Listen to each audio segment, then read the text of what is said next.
Bacaan Harian Katolik 15 Juli 2025. Peringatan wajib Santo Bonaventura, Uskup Pujangga Gereja. Marilah berdoa. Dalam nama Bapa dan Putra dan Roh Kudus. Amin. Allah yang berbelas kasih, sabdamu adalah terang dan pelita hidup kami. Utuslah Roh Kudusmu untuk membuka telinga, hati dan budi kami untuk mendengarkan dan memahami sabdamu. Doronglah kehendak dan tekad kami untuk mengamalkan sabdamu dalam hidup dan perutusan kami sehari-hari. Amin. Bacaan dari Kitab Keluaran. Seorang laki-laki dari keluarga Lewi kawin dengan seorang perempuan Lewi. Lalu mengandunglah ia dan melahirkan seorang anak laki-laki. Ketika dilihatnya bahwa anak itu cantik, disembunyikannya 3 bulan lamanya. Tetapi ia tidak dapat menyembunyikannya lebih lama lagi. Sebab itu diambilnya sebuah peti pandan, dipangkalnya dengan gala-gala dan ter. Diletakkannya bayi itu di dalamnya, dan ditaruhnya peti itu di tengah-tengah teberau di tepi sungai Nil. Kakaknya perempuan berdiri di tempat yang agak jauh untuk melihat apakah yang akan terjadi dengan dia. Maka datanglah putri Firaun untuk mandi di sungai Nil, sedang dayang-dayangnya berjalan-jalan di tepi sungai Nil. Lalu terlihatlah olehnya peti yang di tengah-tengah teberau itu. Maka disuruhnya hambanya perempuan untuk mengambilnya. Ketika dibukanya, dilihatnya bayi itu, dan tampaklah anak itu menangis, sehingga belas kasihanlah ia kepadanya dan berkata, "Tentulah ini bayi orang Ibrani."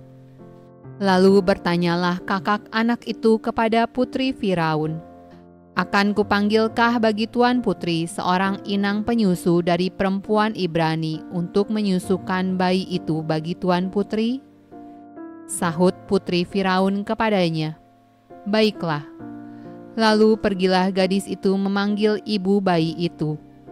Maka berkatalah putri Firaun kepada ibu itu, "Bawalah bayi ini dan susukanlah dia bagiku, maka aku akan memberi upah kepadamu."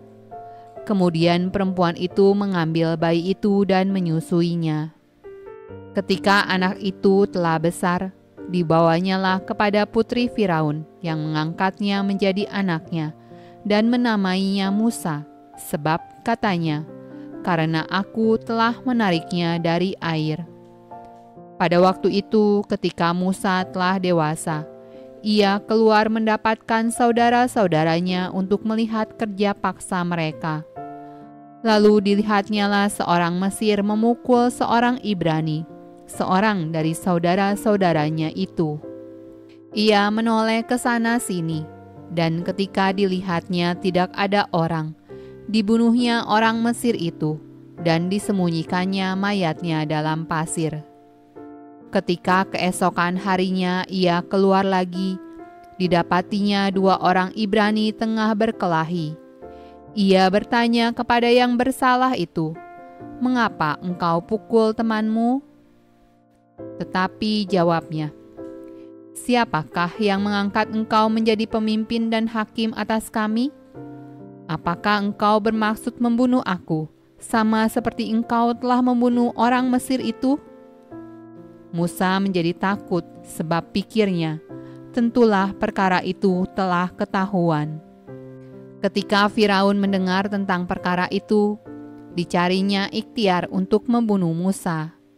Tetapi Musa melarikan diri dari hadapan Firaun dan tiba di tanah Midian. Lalu ia duduk-duduk di tepi sebuah sumur. Mazmur tanggapan dari Kitab Mazmur. Aku tenggelam ke dalam rawa yang dalam, tidak ada tempat bertumpu. Aku telah terperosok ke air yang dalam, gelombang pasang menghanyutkan aku. Tetapi aku berdoa kepadamu, ya Tuhan. pada waktu Engkau berkenan, ya Allah. Demi kasih setiamu yang besar, jawablah aku dengan pertolonganmu yang setia. Tetapi aku ini tertindas dan kesakitan. Keselamatan daripadamu, ya Allah, kiranya melindungi aku.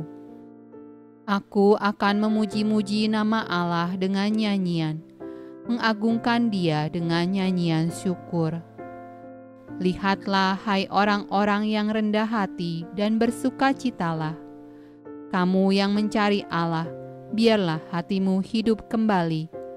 Sebab Tuhan mendengarkan orang-orang miskin dan tidak memandang hina orang-orangnya dalam tahanan. Bacaan dari Injil Matius. Lalu Yesus mulai mengecam kota-kota yang tidak bertobat, sekalipun di situ Ia paling banyak melakukan mukjizat-mukjizatnya.